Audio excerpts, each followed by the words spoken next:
بسم الله الرحمن الرحيم اللهم صل على سيدنا ومولانا محمد وعلى ال سيدنا مولانا محمد بجلیل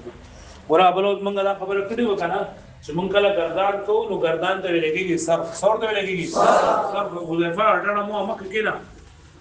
د دیوال سره مخ شه دې ته سوي لګيږي سر ته لګيږي او هر ګردان د بدبخت په باندې ته صرف کبیر وي ولته سوې صرف کبیر څه ته لګيږي چې یو نه تاسو څه راوړئ بعد څنګه راو باسي دې ته صرف کبیر وي او د هر ګردان نه اولنې اولي څنګه ته و باسي دې ته څه لګيږي صغیر لګيږي موږ دا خبره کړې و چې په هر ګردان کې څه سګيري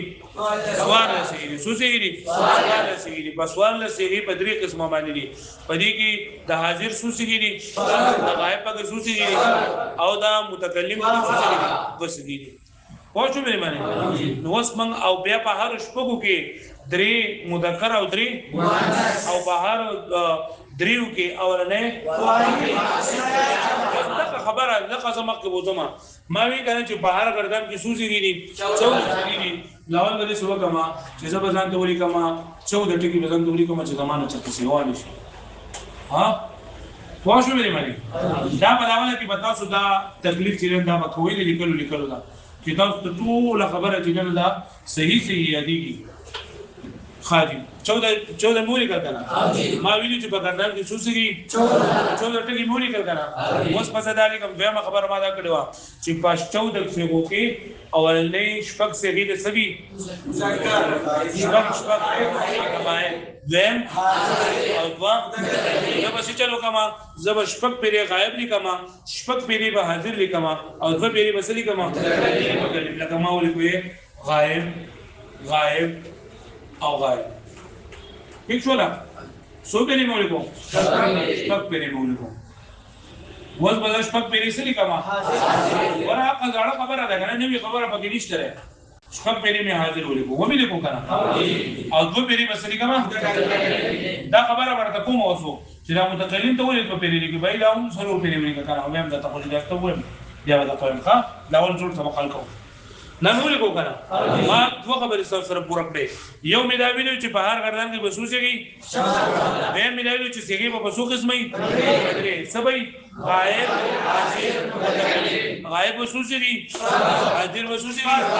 او دوه سېږي بسې اوس په هر شپږو کې ما بیا دا خبره کړې و چې په هر شپږو کې ولاولې درې او رسولې درې نو دا شپږ دي کنه په دې کې بدرې مذکر خدا مذکر په دې طرف طریقه مې هغه طرف ته ہے مذکر شپږ پیری بری کوم دا اولې دریو کې مذکر بری کې مولې وکړه او په دې لاین کې اولې دې 7 8 9 دي کنه نه دا وایي مذکر او مذکر صحیح ولا او په هر شپږو کې اول اخرنۍ درې به صحیح نه ټول سره ورته مؤنث هغه طرف ته ویل کوم دې طرف ته به نه راځي مؤنث وشولا ها دلګي دې سره ولګي مؤنث هغه دې سره کوم مؤنث وشولا ها بیا ما دا خبره تاسو کړی و چې په هر دریو کې با اولنې دیم دا خبره ولې کړه خو دا طریقې اول واحد تسنیه او جمع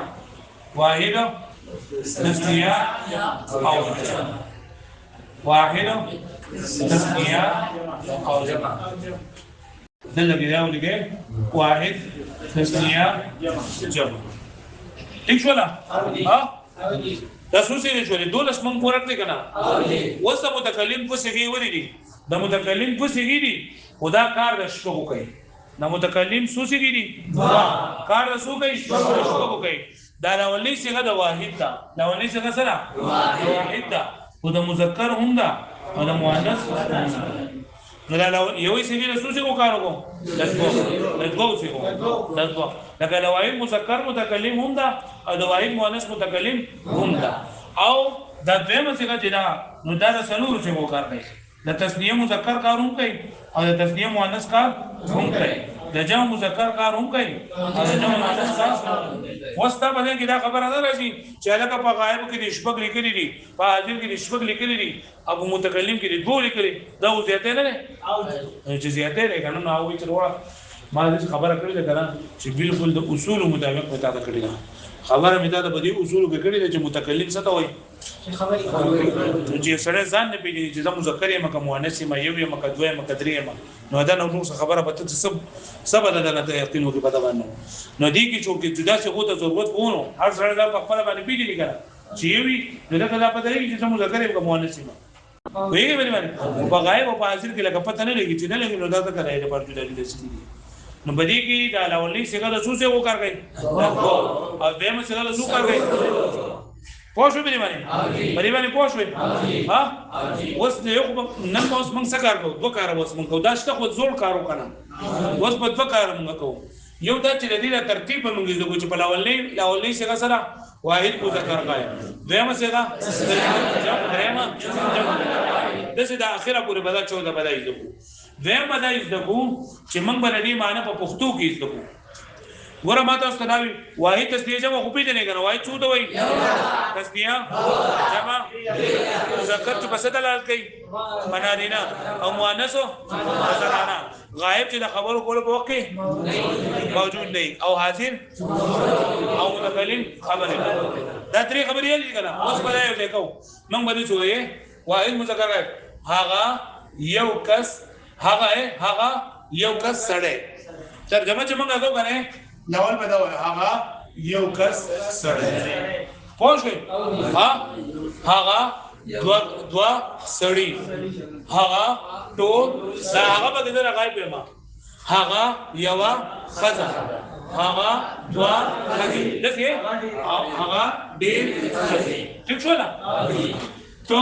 یو سړی تاسو دوه سړي تاسو ټول سړي دا یوه ښځه تاسو دوه ښځې تاسو زه یو سړی یا یو ښځه زه منګه دوه سړي یا دوه ښځې یا ډېرې سړي یا پوه شو مې باندې چې دا تاسو کله یاد کړئ که نه بار بار به دا یاد کړئ یاد به یو بل سره واړئ بیا بل سبا تاسو ته پوښ کوم چې زه تا ته یم ته یو سړی دا کومه صیغه ده تو یو سړی واحد مذکر هغه ټول سړي جمع مذکر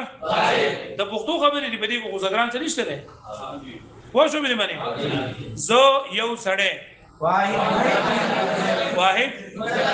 متکلم منګه ټولې ښځې متکلم پورا جمع مؤنث متکلم جمع مؤنث تاسو ټولې ښځې تاسو پکې نو څه معنی مې حاضر نه کنه تاسو حاضر ټولې جمع او ښځې پوه شوئ تاسو دوه الکان نو تاسو چې بګیران دا به صحیح او دوه بګیران نو څه وي او هلکان دا کومه چې مشوره تاسو دوه هلکان تسنیه مذکر پوه شو مې باندې پوه شو دا ځان سره نوٹ کړئ دا ولې کوي ځان سره دا ولې کوي او بدیل او دا یو دا که تاسو لیکئ نه بازار نه کور دی ولګي ولا طریقه ته تیار شو چې اول بس 14 ټکی به ولګما یا بشپک پیری غایب ولګم شپک حاضر ولګم دوه په ولګما یا بهار شپکو کې بلولنی تری مذکر او سنی تری ولګل وکم هغه طرف ته الټا سایډ خوښ وي او بیا بهار تری کې لولنی وای د تسنیه درې یاد بشي دا دغه کوي مخنور خبره کوم صاحب ځان درنه وای ښه دا بالکل آسان دی تاسو باندې سبا کمالات ویني ان شاء الله په معنا کې چې دا طریقه ته از ذکر لګنا ته پوه شو چې معنا نیم به متا از ذکر لري معنی ان شاء الله